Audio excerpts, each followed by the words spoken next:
The World Health Organization has become nothing more than a corrupt globalist scam paid for by the United States but owned and controlled by China.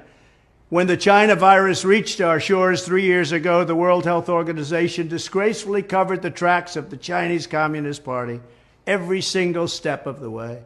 For this reason, it was my great honor to terminate America's relationship with the World Health Organization. The United States was paying the World Health Organization almost $500 million a year. When I dropped out, I took it out of there.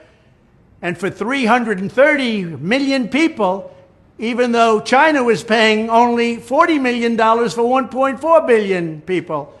So we had 330, they have 1.4, and we're paying more than 10 times the amount. That's typical for the United States because they don't know what the hell they're doing. Unfortunately, crooked Joe Biden foolishly re-entered the World Health Organization at the full price and without any negotiations or reforms.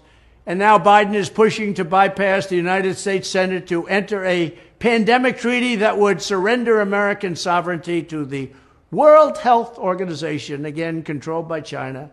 The draft treaty would require the United States to send vast quantities of medical supplies to other countries in the event of another pandemic, and it would push aggressive censorship of free speech on issues of public health, just